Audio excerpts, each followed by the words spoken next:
bwin, tutti i colori della passione. All'Atleti Azzurri d'Italia di Bergamo arriva il Verona di Mandorlini per il posticipo della 40ª giornata di Serie bwin. I veneti, a quota 73 punti e reduci a 2 vittorie consecutive contro Reggina e Livorno, hanno l'occasione di agganciare il secondo posto alle spalle del Torino, in attesa dei recuperi delle dirette avversarie. Per i seriani ultimi e matematicamente retrocessi è solo una questione di onore per cercare quella vittoria in casa che manca da lontano 1 novembre. Dirige l'incontro l'arbitro Cervellera della sezione di Taranto.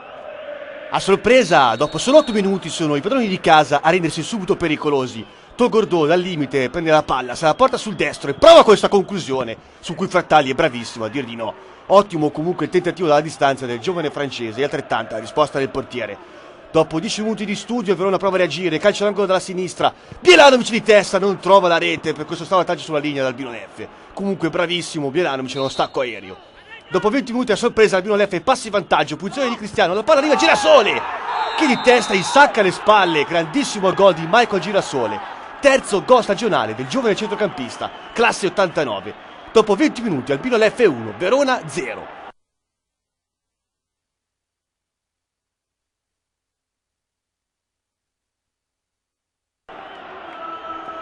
Il Verona parte subito all'assalto, abbatte dalla destra, prova a crossare per Bjelanovic, che di testa per un soffio manda la palla fuori.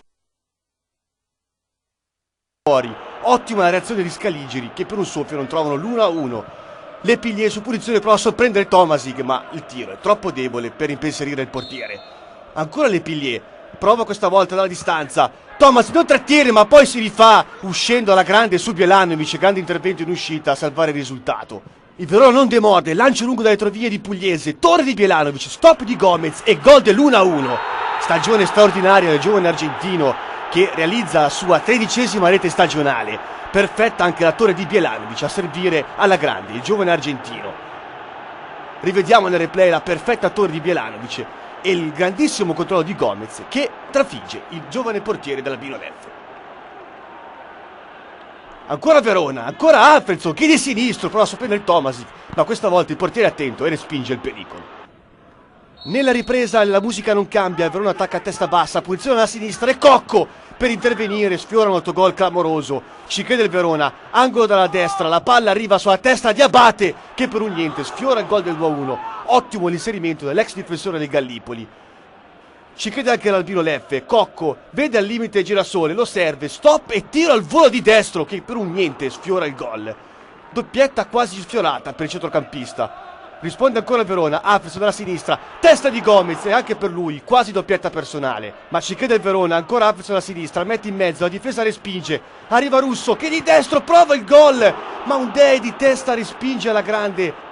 Continua l'assalto del Verona, Alfredson in mezzo dalla sinistra per Russo, miracolo di Tomasic, la palla poi arriva a Berettoni che lo trova il tapis vincente. Davvero straordinario il miracolo di Tomasic che nega ancora una volta la gioia del gol alla squadra di Mandorlini. Rivediamo il perfetto intervento sulla linea di Tomasic e poi Berettoni che non trova la via del gol. Ma il Verona non demorde, ci crede ancora, punizione dalla sinistra, questa volta la palla arriva a Bjelanovic che ha 2 passi, trova ancora l'ennesima posizione di Tomasic. Davvero straordinario quest'oggi il portiere. Fino all'ultimo secondo Berettoni dalla sinistra insiste, la palla finisce sulla traversa, batti e ribatti, la palla poi giunge ad Alessandro sulla destra che rimette in mezzo per Ceccarelli che a botta sicura centra la traversa. Davvero sfortunato quest'oggi il Verona che non trova il gol del 2-1, tutta a disperazione di Ceccarelli. Finisce qui, il Verona spreca un'occasione importantissima e non aggancia il Torino secondo in classifica.